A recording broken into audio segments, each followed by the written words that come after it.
একবিংশ শতাব্দীতে দাঁড়িয়েও মানুষের মন থেকে কুসংস্কার এখনো দূর হয়নি। যতই আধুনিক হোক না কেন, তাদের মনে এখনো বাসা বেঁধে রয়েছে কুসংস্কার। হাতে দামি মোবাইল, সোশ্যাল নেটওয়ার্কে সারাদিন ফেসবুক, টুইটার, হোয়াটসঅ্যাপ, কিন্তু বিড়াল যদি রাস্তা কাটে তাহলে দাঁড়িয়ে পড়া মানুষের অভ্যাস। দুধ খাচ্ছে গণেশ, এই ঘটনা শরগোল ফেলে দিয়েছিল সারা দেশ জুড়ে। ঠিক এই একই ঘটনার পুনরাবৃত্তি না ঘটলেও ছড়ার নিচ থেকে উঠছে জল, আর সেই জল খেয়েই সুস্থ হচ্ছে এলাকার মানুষ। ঘটনাটি ঘটেছে কৈলাসহর মহকুমার অধীন চণ্ডীপুর ব্লকের জাইরুলতলি গ্রাম পঞ্চায়েতের ৪ নম্বর ওয়ার্ড সংলগ্ন এলাকায়। গ্রামবাসীরা জানিয়েছে যে সেই জল খেয়ে সুস্থ হচ্ছে সাধারণ মানুষ, আর সেই জল খেতে বিভিন্ন জায়গা থেকে ছুটে আসছে সাধারণ মানুষ, যার ফলে ভিড় জমছে ওই এলাকায়।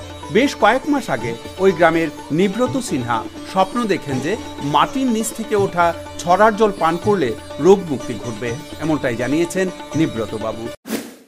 ৩ মাস আগে স্বপ্নে দেখছি, যে স্বপ্নে দেখাইছে আমারে মাধব ভাই যে এই জলের কুণ্ডটা এখানে আইলে জলের একটা কুণ্ড পাইবাই, এই কুণ্ডটা গিয়া জল খাইলে তো আপনার যেমন গ্যাস্ট্রিক রোগটা ভালো হইব, এরকম দেখাইছে। এরপরে আমি নিজে খাইছি, খানি পরে নিজেও সুস্থ হয়েছি দেখছি। এরপরে দু একজনে কইছে কিটা এই জলটা খাইয়া দেখো যে ঠিক হই কি না। এরপরে আইছে তারাও, আইয়া খাইয়া তারাও আশা করি ঠিক হয়েছে। এরপরে ও ধীরে ধীরে একদম এই মানুষের ইয়েটা। বেশ কিছুদিন জল নিতে শিলচর, কমলাসাগর থেকে শুরু করে রাজ্যের বিভিন্ন প্রান্ত থেকে ছুটে আসছে মানুষ। কারোর থেকে এর বিনিময়ে কোনো অর্থ নেওয়া হয় না বলে জানিয়েছেন তিনি।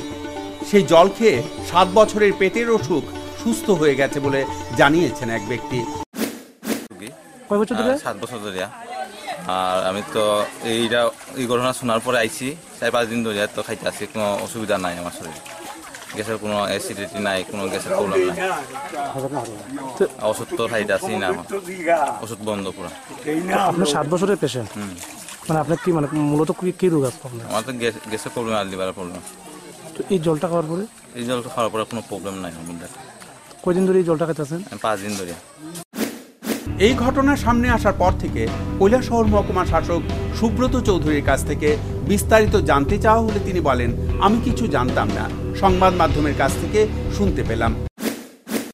এই বিষয়টা আমি আগে জানি না, এখনই আপনাদের কাছ থেকে জানতে পারবো। আর জল তো কখনো অলৌকিক জিনিস না, এটা প্রকৃতিরই একটা অংশ। জল, মাটি, গাছপালা, এগুলা, মানুষ, সবই প্রকৃতিরই অংশ।